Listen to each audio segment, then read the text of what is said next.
Donc Bruno Le Maire, alors lui, mais alors c'est quoi son plan? Son plan? Oui, comment il fait? Une 60aine de pages. Il a non, mais principalement... non, je parle pas sur le fond, là. Le plan, simplement pour prendre le pouvoir. Comment il fait? Il se présente sous quelle étiquette? Avec qui?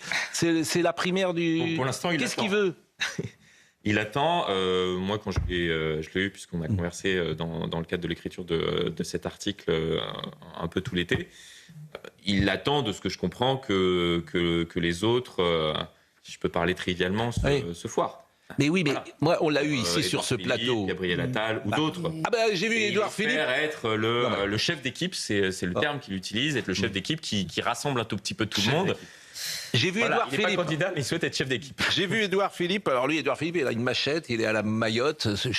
Il est à Mayotte, mais c'est très intéressant parce que, par exemple, à Mayotte, les Mahorais, on en a interviewé plusieurs pour Europe 1, etc., ils sont complètement révoltés. Ils disent, mais il a été Premier ministre, il nous a jamais écouté, il n'a jamais reçu les collectifs. Maintenant, il est en campagne et il vient. Il y en a qui disaient qu'ils considéraient que c'était presque un bras d'honneur. Bien sûr, mais ils ont raison. Bruno Le Maire, il sera confronté à exactement la même chose. Mais ils ont raison. Il s'imposer en sauveur, il devra d'abord s'étendre son bilan. Mais ils ont raison. D'accord. Il n'est pas allé une fois là-bas ou quoi? Il était allé une fois là-bas quand il est jamais allé quand il est Premier ministre et il y va quand il est candidat. Ils ont raison. Il le prend. Édouard Philippe prend les Mahorais pour des imbéciles. C'est au-delà des Mahorais, c'est l'injection totale pour l'immigration au pouvoir et un discours très musclé lorsqu'on est en campagne. Puisqu'on parle de Mayotte. Alternative juste à Édouard Philippe, parce que Thomas Bonnet. Le Cornu, ça ne nous a pas échappé, est allé à Mayotte quelques jours après Édouard Philippe. Oui. Sébastien Lecornu pense à et c'est évident. Et je pense que parmi tous les recours... Sébastien Lecornu, il pense aussi à 2027. La baisse d'Édouard Philippe. Et moi, je pense que je vous le dis, je pense que parmi tous les recours possibles dans le bloc central, n'écartez pas l'hypothèse Sébastien Lecornu, qui est une personnalité qui rassure. Je ne sais pas si le mot est celui, mais il rassure Sébastien Lecornu. Je pense que c'est un adjectif qui revient souvent. Bon, voilà, on va suivre ça. Bon, oui, on va suivre. On va pas le choix. Alors, on va voir le sujet d'Inès Alicane sur Mayotte, parce que c'est la lutte contre l'immigration clandestine. Mais j'ai vu cette image où on voit Édouard Philippe en train avec une canne à sucre. Avec une. Ils sont grotesques. Franchement, c'est grotesque. C'est vraiment grotesque. Je peux pas vous dire autre chose. C'est grotesque. Alors oui et non, mais très souvent on dit ils font de la com, etc. Ah oui, là c'est grotesque. Dans le cadre de la préparation de cette émission, puisque je savais que je venais ici, pour la une notamment d'Emmanuel Macron, on a abordé un tout petit peu cette une avec Nicolas Sarkozy, donc je me suis plongé dans les archives de Paris Match, j'ai un peu travaillé, et on a fait la une avec René Coty.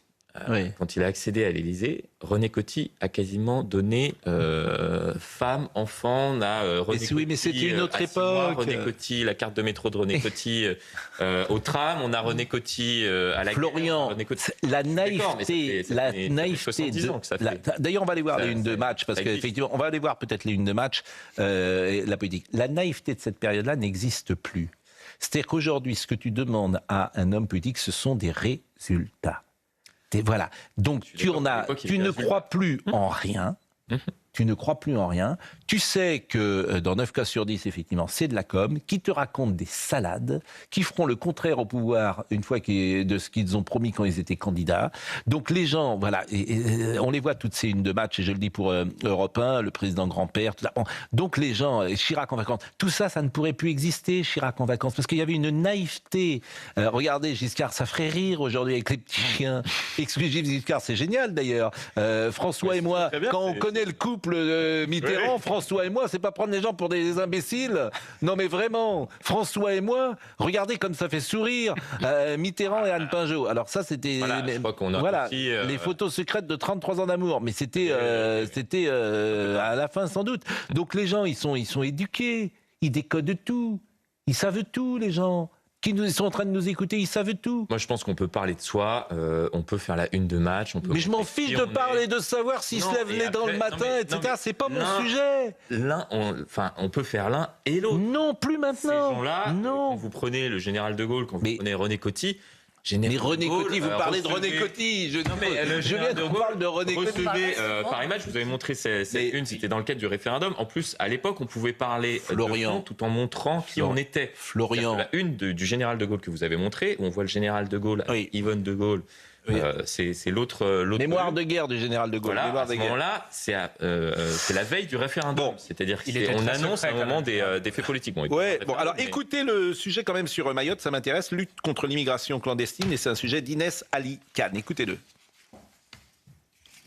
À Mayotte, Sébastien Lecornu veut durcir le ton face à l'immigration clandestine et accélérer la reconstruction de l'archipel près de 2 ans après le passage du cyclone Chido. Le Premier ministre annonce une lutte davantage militarisée avec des drones, des ballons captifs et davantage de navires intercepteurs. À gauche, la députée Mathilde Panot dénonce. À quoi joue Sébastien Lecornu? Il annonce une militarisation plus importante face à l'immigration à Mayotte. Que compte-t-il faire? Jeter les gens à la mer? Les habitants de Mayotte demandent plus d'État, de services publics, le droit à l'eau et à l'assainissement et une égalité des droits. Pas la visite d'un Premier ministre qui joue les cow-boys et se rêve en Donald Trump. En 2027, nous rendrons leur dignité aux Mahoraises et aux Mahorais. Le Premier ministre veut également conditionner l'aide au développement, notamment aux Comores. De son côté, Sarah Knafo estime que le gouvernement ne va pas assez loin. Cette proposition du Premier ministre n'a absolument aucun sens. Il n'est plus l'heure de conditionner l'aide au développement, mais de la supprimer. C'est l'argent des Français. Plus nous avons donné d'aide aux Comores, plus il y a eu de l'immigration à Mayotte. Stop. À Mayotte, la députée Estelle Youssoufa rappelle que la conditionnalité de l'aide figure déjà dans l'accord franco-comorien de 2019. Elle reproche au gouvernement de ne pas répondre aux demandes des élus locaux. Justement, Estelle Youssoufa, vous la connaissez, elle est députée Lyotte de Mayotte. C'est une ancienne journaliste, d'ailleurs, c'est une jeune femme remarquable et je vous propose de l'écouter. Le ministre Nunez, Madame Vautrin sont en petite terre. Ils n'ont qu'à aller sur le terrain. Moi, je les mets au défi d'avoir le courage de venir sur cette île, d'aller regarder en face les conséquences de leur inaction. Personne ne veut ces migrants dans l'Hexagone. Et nous, on devrait les accueillir? Vous n'en voulez pas? Personne n'en veut. Et nous, vous allez les installer dans des conditions indignes. Mais c'est une abjection, ce camp de Tsunzu. Il est indispensable. Monsieur Lecornu ne peut que piloter lui-même personnellement, sinon rien ne se passe. Il y a un problème. Il y a un problème d'organisation de tout le gouvernement. Ça remet en cause l'action de la haute fonction publique. Il y a un gros problème de dire un truc pareil. Que font les services de la préfecture à Mayotte? Quand vous dites à quoi on paye tous ces fonctionnaires s'il faut que le Premier ministre vienne lui-même inspecter la virgule dans un dossier? Tellement raison. Et qui est en tête à Mayotte à chaque fois? C'est Marine Le Pen. 43% en 2022 au premier tour. Voilà. Non, mais donc les Outre-mer. Mais oui, mais parce que en fait, Le Pen ou la quand on dit, c'est ça qui est terrible et c'est vraiment le reproche numéro 1 que je fais à Emmanuel Macron. C'est-à-dire, c'est la faillite de l'État. Il n'y a pas que lui, hein. Ça a commencé en... C'est simple, la Ve République. Vous avez le général de Gaulle qui remet ça sur place pendant 10 ans et qui rend un État moderne. En 1969, la France est parfaite. Vous avez Georges Pompidou qui continue et qui fait plutôt bien le travail. 74, le septennat de Giscard, il y a quelques petits signaux qui ne sont pas des bons signaux. Le collège unique, le regroupement familial, des choses. À partir de 81, boum, c'est parti. Et aujourd'hui, vous payez toutes les factures en même temps. On le dit sans arrêt. Est-ce que c'est possible de tout remettre en place? Oui.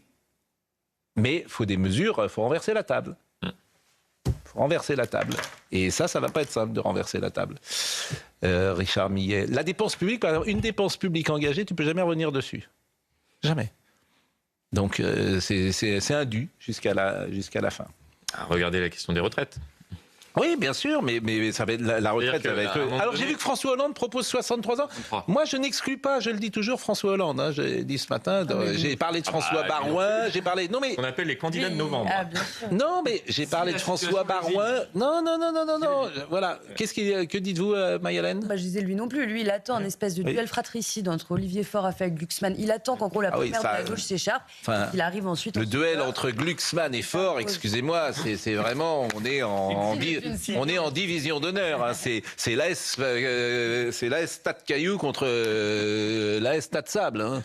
Non, mais c'est vrai. Un candidat à gauche. Pour l'instant, il n'y a que Jean-Luc Mélenchon qui a une stratégie définie. Et une écoutez, franchement, ça vous fait rêver, quoi. Mais bon. C'est pour ça qu'il y a une petite... Bon, mais alors vous êtes en odeur de sainteté à l'Élysée ou il y a eu des réactions après le papier Je peux comprendre, oui. Ah oui. Après le papier ou le... Oui.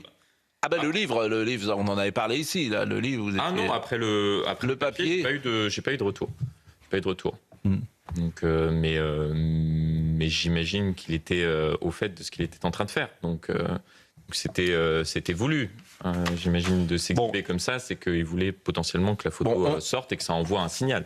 On salue Paris Match en tout cas, et ce matin, la une de Paris Match, ça doit être Philippe Bouvard, dont l'enterrement dans les obsèques seront célébrés lundi à 15h. Et le mantra de Paris Match, c'est le lecteur. C'est-à-dire le patron, c'est le lecteur. Et nous, vous croyez que quoi? Non, mais si le lecteur achète, c'est-à-dire que pourquoi on fait c'est une là, c'est parce que le lecteur achète. Bien sûr. Que le lecteur veut ça. Oui. C'est-à-dire que très souvent, parfois on m'interpelle, mais pourquoi vous parlez de tel homme politique? Pourquoi vous avez fait telle une sur tel sujet, pas tel autre?